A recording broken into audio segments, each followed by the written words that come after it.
Hello friends. Shashi Agarwal channel के अंदर मैं doctor Shashi Agarwal welcome you all. तो आज का जो हमारा सब्जेक्ट है that is the business mathematics, और जिसके अंदर हमारा कंपाउंड इंटरेस्ट का जो है टॉपिक चल रहा था।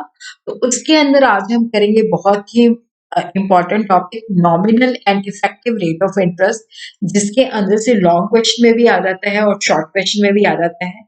अगर आपको मेरा ये एफर्ट सही लगता है तो डू लाइक माय वीडियो, इसको शेयर कीजिए, कमेंट कीजिए और मेरे चैनल शशि अग्रवाल को सब्सक्राइब कीजिए। तो this is my app Edusum app, जिसको आप गूगल प्ले स्टोर से डाउनलोड कर सकते हो। ये जो ऐप है commerce, economics and management students को काफी सारा फ्री स्टडी मटेरियल और काफी सारे फ्री मॉक टेस्ट प्रोवाइड करती है। उसी तरह इकोनॉमिक्स, अकाउंट्स, स्टैटिस्टिक्स के काफी सारे कोर्सेज यहाँ पे अवेलेबल हैं। तो सबसे पहले हम देखते हैं नॉमिनल इंटरेस्ट का मतलब क्या है, इफेक्टिव रेट ऑफ इंटरेस्ट का मतलब क्या है। देखो, जब कंपाउंडिंग साल के अंदर एक बार होती है तो वो जो होती है वो जो मतलब in case of compound interest, तो जो एनुअल इंटरेस्ट रेट होता है उसको नॉमिनल रेट ऑफ इंटरेस्ट कहते हैं। और यहाँ पे जो हमें इंटरेस्ट की कंपाउंडिंग होती है एनुअली होती है, तो उस सिचुएशन के अंदर जो इंटरेस्ट हमें मिलता है उसको नॉमिनल रेट ऑफ इंटरेस्ट कहते हैं। इफेक्टिव रेट ऑफ इंटरेस्ट तब होता है कि जब इंटरेस्ट जो है उसकी कंपाउंडिंग जो है एक से ज्यादा होती है, या कंपाउंडिंग क्वार्टरली है, या कंपाउंडिंग हाफ ईयरली है, या कंपाउंडिंग मंथली है। तो उस वक्त क्या होता है कि जो हम एक्चुअल जो हमें इंटरेस्ट अर्न करते हैं, rate of interest actually earn on 1 year जो होता है, that is called the effective rate of interest. तो इसको हम न्यूमेरिकल इसको हम एग्जाम्पल के साथ अंडरस्टैंड करेंगे तो ज्यादा क्लैरिटी होगी। जैसे मान लो यहाँ पे हमें 100 रुपीज हमने इन्वेस्ट किया है, 12% जो है एनुअल रेट ऑफ इंटरेस्ट है। लेकिन यहाँ पे क्या है कि इसकी जो कंपाउंडिंग है वो सेमी एनुअली है, साल के अंदर 2 बार होती है। तो ये वाला फार्मूला हमने यहाँ पे लगा देना है, a इज इक्वल टू 100 × 1 + 12, क्योंकि देखो जो 12 है वो एनुअली है। जब हमने इसका हाफ ईयर निकालना है तो ये हो जाएगा 12/2, तो ये हो जाएगा 6 हो जाएगा। ये इसको हम इस तरह से भी लिख सकते हैं 12/200, तो साल के अंदर 2 बार कंपाउंडिंग है तो एन यहाँ पे हो जाएगा 2। तो यहाँ पे 100 ब्रैकेट के अंदर देखो, यहाँ पे इस तरह से हमने ये इसको कट किया तो ये 100 आ जाता है। 1 + 6/100, तो जब हमने ऐड किया तो ये आ जाता है 106/100, तो रेज़ टू द पावर 2।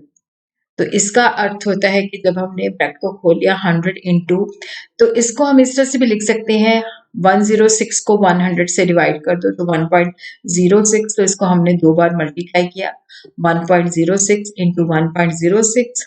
तो यहाँ पे हमने कैलकुलेटर की हेल्प से देख लेना है, ये आ जाता है 1.1236। इसको 100 के साथ मल्टीप्लाई किया तो ये आ जाता है 112.36। तो यहाँ पे हमने जो 100 रुपीज इन्वेस्ट किया था वो हमें साल के बाद जो है 112.36 मिला है। तो इसके अंदर जो इंटरेस्ट है वो है 12.36।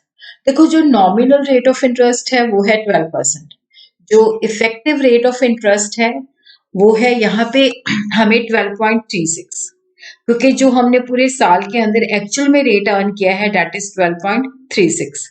अगर हमने इफेक्टिव रेट ऑफ इंटरेस्ट को कैलकुलेट करना है तो उसका ये फार्मूला है 1 + R/100। R जो है रेट ऑफ द इंटरेस्ट है, एन जो है नंबर ऑफ टाइम्स या टाइम कह लो, -1।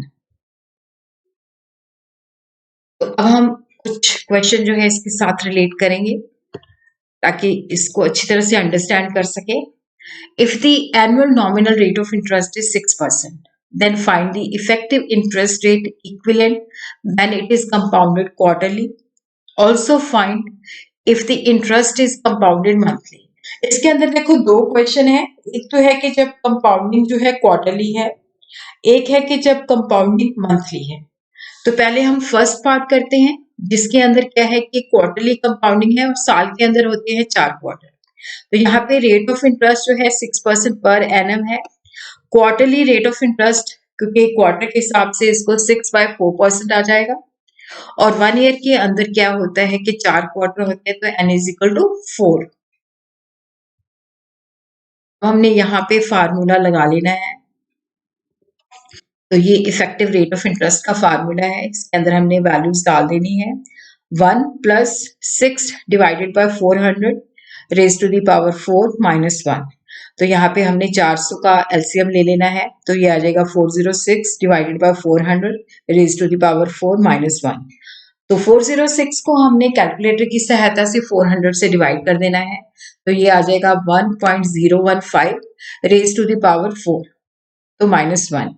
तो इसको कैलकुलेटर के अंदर जो है इसका जो है 1.015 जो है, इसको इसकी मल्टीप्लिकेशन जो है 4 टाइम्स होगी। 1.015 इंटू 1.015 1.015 इंटू 1.015। तो कैलकुलेटर की सहायता से हम इसको मल्टीप्लिकेशन निकाल लेंगे, 1.0614 आ जाएगी। तो इसमें से हम 1 को माइनस कर देंगे, तो ये आ जाएगा 6.14। तो यहाँ पे जो इफेक्टिव रेट ऑफ इंटरेस्ट है जब कंपाउंडिंग होती है, क्वार्टरली होती है, तो ये 6.14 है।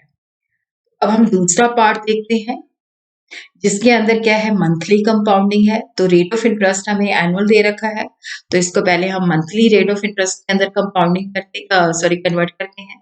तो ये हो जाएगा 6 डिवाइडेड बाय 12%। तो एन जो है 1 ईयर के अंदर होते हैं 12 मंथ्स। तो अगेन हम इफेक्टिव रेट ऑफ इंटरेस्ट का यहाँ पे फार्मूला जो है लिख देंगे। फार्मूला हमने लिख दिया, इसके अंदर हम वैल्यू डाल देंगे। तो यहाँ पे देखो क्या है कि जैसे ये 6 बाय, तो इसको 1/2 भी हम जो है लिख सकते हैं। तो वैल्यूज हमने डाल दी, तो ये 1 plus 1 divided by 200 raise to the power 12 minus 1। तो यहाँ पे हमने जो है 1 प्लस 1/200 को ऐड किया, तो ये 201 divided by 200 raise to the power 12 minus 1। तो 201 को जब हमने 200 से डिवाइड किया, तो ये आ जाता है 1.005। तो इसकी ब्रैकेट खोल के, क्योंकि कैलकुलेटर की हेल्प से हमने इसका रेज टू द पावर 12 निकाल लेनी है, वो आ जाएगी 1.061678। इसको हम लॉग की सहायता से भी कर सकते हैं, बट कैलकुलेटर अलाउड होता है, तो आप कैलकुलेटर की मदद से कर लीजिए। -1, तो ये आ जाती है 0.01617। तो यहाँ पे जो हमारा इफेक्टिव रेट ऑफ इंटरेस्ट जब मंथली कंपाउंडिंग होती है, तो 6.17%। तो ये बेसिक थे। आज हमने नॉमिनल रेट ऑफ इंटरेस्ट क्या होता है, इफेक्टिव रेट ऑफ इंटरेस्ट क्या होता है, उसको अंडरस्टैंड किया है। फिर अगली वीडियो के अंदर हम थोड़े से एडवांस क्वेश्चन करेंगे।